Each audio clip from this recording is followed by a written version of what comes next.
અમારી સમ્રાટ સમાચાર ચેનલ સબસ્ક્રાઇબ કરો, લાઇક કરો, કોમેન્ટ કરો અને જોતા રહો પળે પળના દરેક પ્રકારના સમાચારો। ગુજરાત રાજ્ય સંસ્કૃત બોર્ડ પ્રેરિત ભાવનગર જિલ્લાના ગીતાંશ કંઠપાઠ યોજના તેમજ શત સુભાષિત કંઠપાઠ યોજનાનું આયોજન 6 સમીક્ષા કેન્દ્રો પર કરવામાં આવ્યું। આજરોજ માક્ષર સુદ 11 ગીતા જયંતિના અવસરે જિલ્લા શિક્ષણ અધિકારી કચેરી ભાવનગર દ્વારા જિલ્લા સ્તરીય ગીતા મહોત્સવ કાર્યક્રમનું આયોજન કરવામાં આવ્યું હતું। કાર્યક્રમની શરૂઆત શંખનાદ દ્વારા કરવામાં આવી હતી।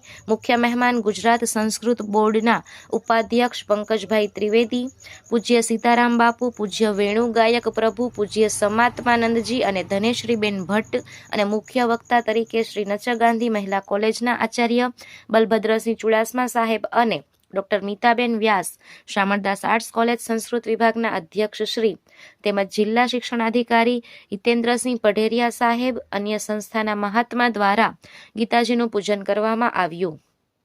તેજસ્વી ઋષિકુમારો સાથે શ્રીમદ ભગવદ્ ગીતા રસિકો દ્વારા ભગવદ્ ગીતાના 12મો તેમજ 15મા અધ્યાયનો સામૂહિક પાઠ કરવામાં આવ્યા। શ્રીમદ ભગવદ્ ગીતા કંઠપાઠ તેમજ સુભાષિત કંઠપાઠ સ્પર્ધામાં ભાગ લેનાર 350 વિદ્યાર્થીઓને જિલ્લા શિક્ષણ કચેરી ભાવનગર દ્વારા જિલ્લા શિક્ષણાધિકારી શ્રી તેમજ મુખ્ય મહેમાનના હસ્તે પ્રમાણપત્ર આપી સન્માનિત કરવામાં આવ્યા હતા। નિશિતભાઈ મહેતા તરફથી વિદ્યાર્થીઓને કીટ આપવામાં આવી હતી। આ સમગ્ર કાર્યક્રમમાં ચિન્મય મિશન, આર્ય સમાજ, ઇસ્કોન મંદિર વગેરે જેવી ધાર્મિક સંસ્થાઓ તથા સંસ્કૃત ભારતી જેવી સામાજિક સંસ્થાઓ, શાળાના વિદ્યાર્થીઓ, શિક્ષકો, સ્પર્ધકો તથા વાલીઓ સાથે મળી આશરે કુલ 800 જેટલા લોકોએ ઉત્સાહભેર ભાગ લીધો હતો। સંસ્કૃત ભાષા તેમજ સંસ્કૃતિને લગતી પ્રદર્શનીનું પણ આયોજન કરવામાં આવ્યું હતું। સમગ્ર કાર્યક્રમનું સંચાલન જાણીતા સંચાલક શ્રી મિતુલભાઈ રાવળે કર્યું હતું।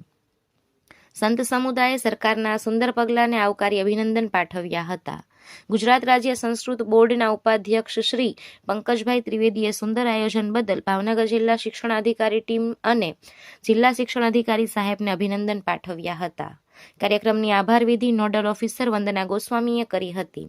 સમગ્ર કાર્યક્રમમાં પ્રદર્શની દ્વારા સંસ્કૃતિની ઝાંખી સંસ્કૃત ભાષા દ્વારા ભાવણાની જનતાએ કરી હતી અને શ્રી કૃષ્ણ ભગવાનનું ભગવદ્ ગીતાવાળું સેલ્ફી પોઈન્ટ આકર્ષક રહ્યું હતું।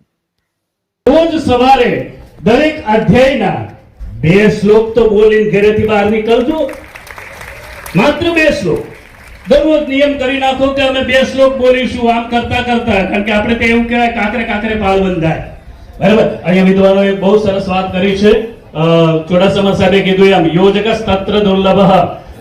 માત્ર અમારો ઉદ્દેશ સંસ્કૃત બોર્ડનો ઉદ્દેશ એક માત્ર હતો કે એવું આયોજન કરીએ કે જેમાં બધા સાથે મળી જાય। એ ચિન્મય મિશન પણ હોય, સંસ્કૃત ભારતી પણ હોય, દિવ્ય જીવન સંઘ પણ હોય, જેટલી સંસ્થાઓ છે જે ધર્મના માર્ગે છે એ ધર્મના ભલે રીત રિવાજ પરંપરાઓ રાગ રાગીણી આ બધું અલગ હોય પણ બધાયનું લક્ષ્ય એક છે અને એ લક્ષ્ય છે પરમ તત્વને પામવાનું। તો એ પરમ તત્વને પામવા માટે આપણે એક દિશામાં આગળ વધીએ। એ સંસ્કૃત બોર્ડનું જે પરમ લક્ષ્ય છે એ લક્ષ્ય લઈને અમે અહીંયા આવ્યા હતા। પઢેરિયા સાહેબ જેવા મિત્રો જે મળ્યા છે એ મિત્રોએ ઉત્તમ રીતે, કારણ કે આની પહેલાના કાર્યક્રમમાં પણ હું ભાવનગર આવી ચૂક્યો છું સંસ્કૃત સપ્તાહોત્સવમાં।